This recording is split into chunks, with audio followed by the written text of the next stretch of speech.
big enough. Yeah. Hello and welcome to another booktube video from me, Lauren, from Lauren and the Books, and Minnie from Minnie Hates Mummy picking her up, and she's scratching her. Up you go. Up you go. There she is. Oh, that was she did such a deep breath. She went like down. Love you, Minnie. Today I'm going to be talking about my October favourites. Now, October hasn't been my favourite month of the year.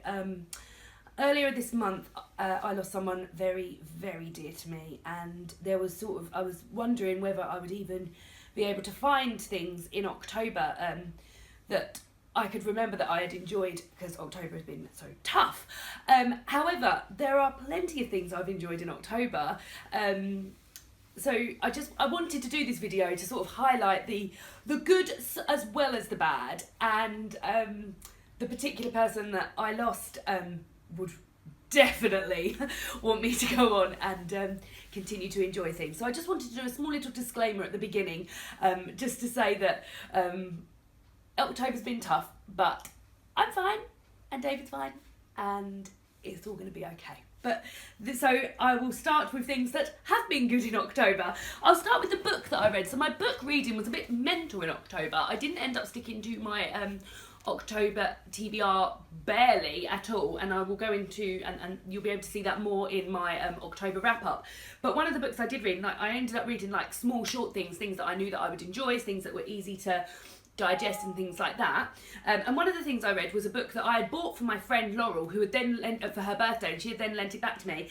And my favourite book of the month, and there were no 5-star books in October, but my favourite book of the month was One by Sarah Crosnan. And this is a YA book already. YA? Lauren, you don't even like YA. This is a YA book told in prose about a set of conjoined twins called Tippy and Grace.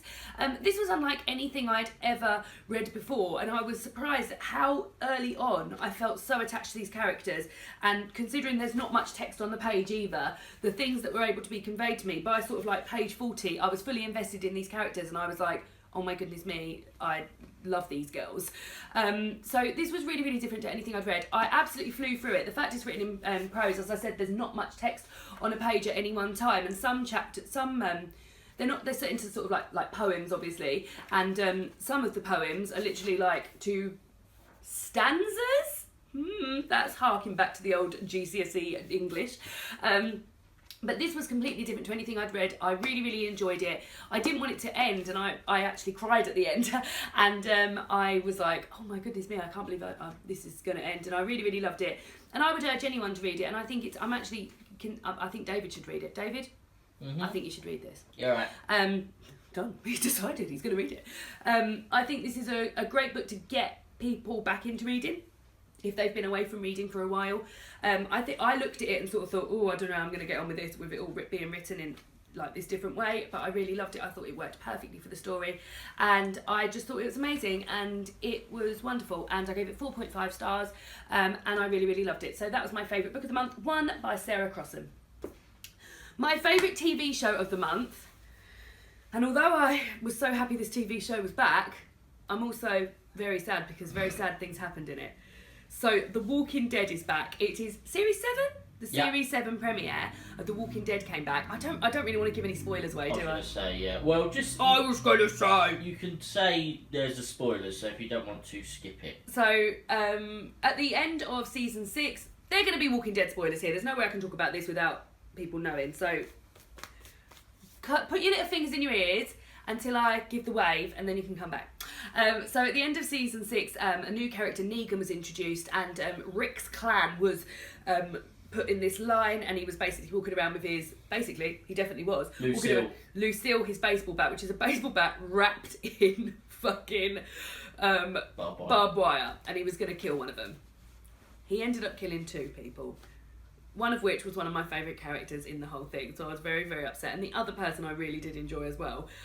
So yeah, I'm really pleased it's back. I think this is going to be a really interesting series. I think it's going to be unlike any of the series we've seen before, and I think there's going to be so much more character development. I'm really looking forward to seeing what happens with Maggie. I think Maggie's going to have a great series, maybe not this series, but maybe the next series where she becomes the leader of Hilltop. And I just think it's going to go in all... There's so many different places. We're not just confined to one place. So whereas before, like, they were like hauled up at the farm and they were doing things at the farm. Now we've got Hilltop, we've got the Kingdom, we've got Alexandria, we've got where Negan lives, we've got all these other places and all these other characters. So I think it's going to really, really be a great series, and I'm really happy it's back. Even though it was really fucking horrible. It was so gory, wasn't it, David? It was wicked. I was screaming. I was like, "Ah!" the whole time. You can come back now, Walking Dead's over. My favourite film of the month. So I've been to the cinema twice this month. The first time was to see Girl on the Train, which I did enjoy. I thought it was very good. And I thought, even though it had moved to America, because the book's set in England, and I really enjoyed the book, I thought it was still done well, and I thought Emily Blunt was brilliant in it. However, I went to see Bridget Jones's Baby last night with David. We had a Oaxaca, which was bloody lovely, and did a little bit of shopping.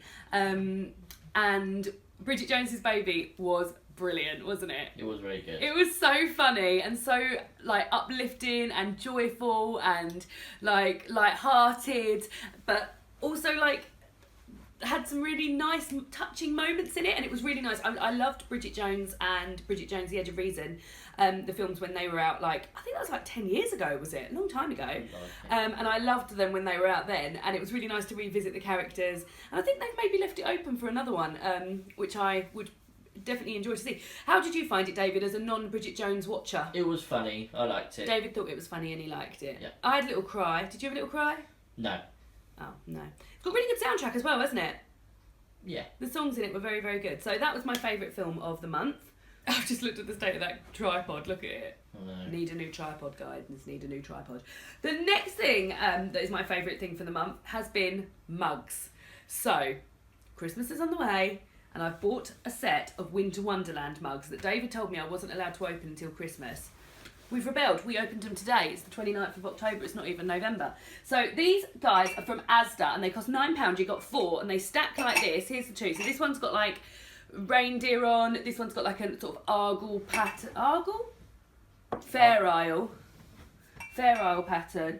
This one, a similar Fair Isle pattern that goes on there. And then David's got the other. What's on yours? Little Christmas trees? Yeah, and snowflakes. Christmas trees and snowflakes. I really love them. I think they're a really unusual shape. I think they're beautiful. I think they're lovely for display. They remind me of something that I know is going to go absolutely batshit crazy this Christmas. Hygge, which is like the Danish word for coziness and things like that. I think these fit in perfectly with Hygge.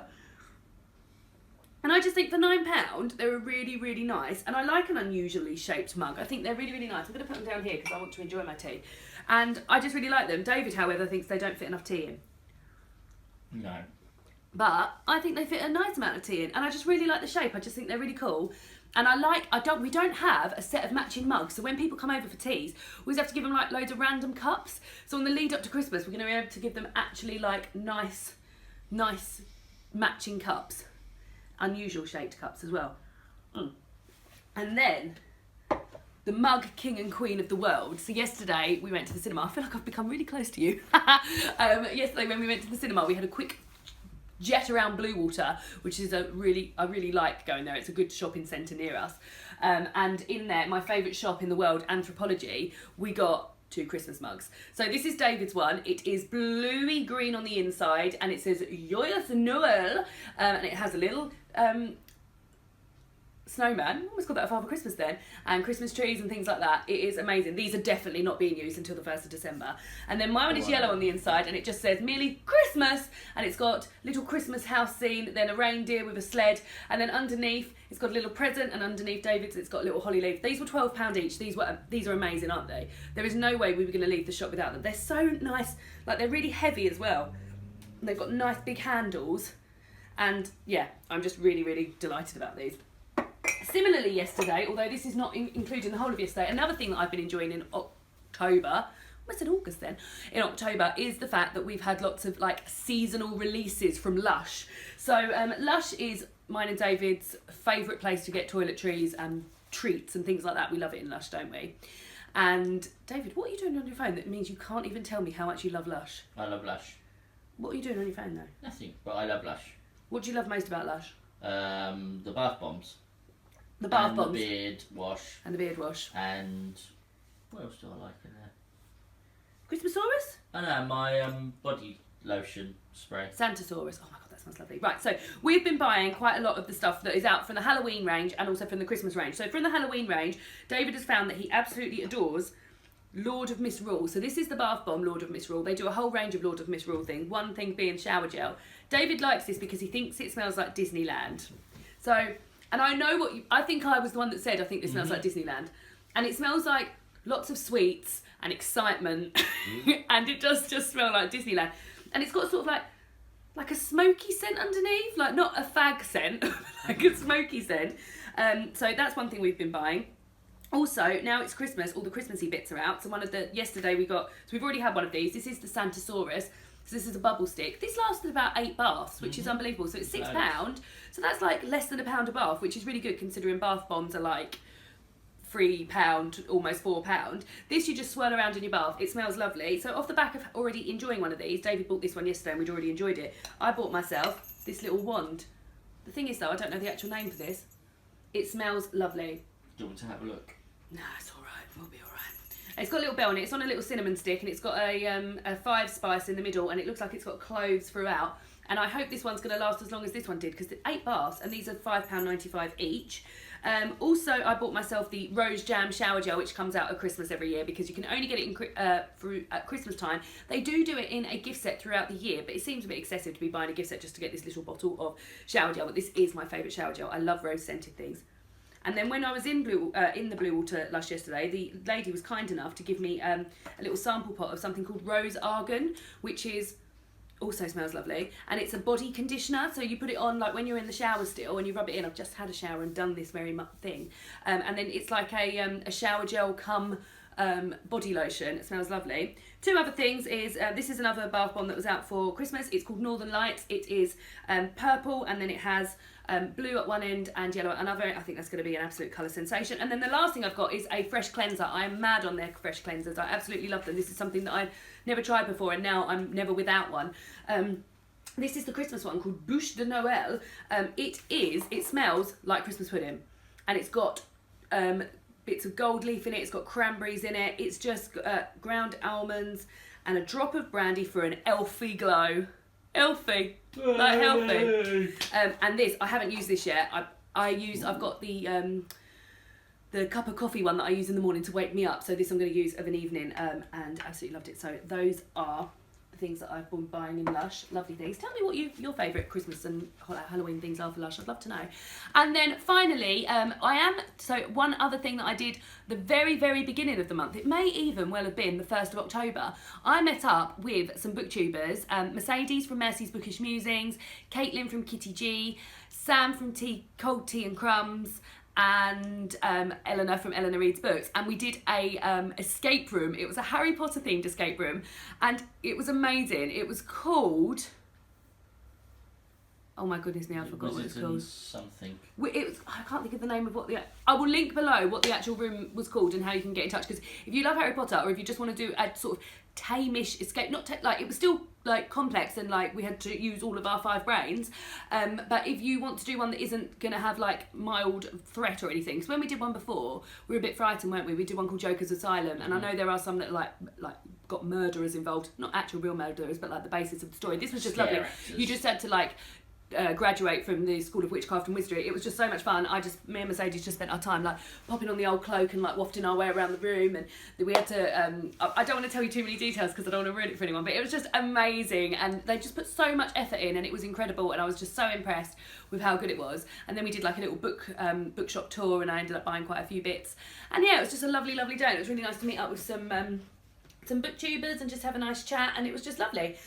Also, as I said, I'm filming this on the 29th, so I've still got 2 days of this October month left, and tomorrow I'm going to the spa with my cousin Laura, who has featured in one of these videos before. I will link that video down below.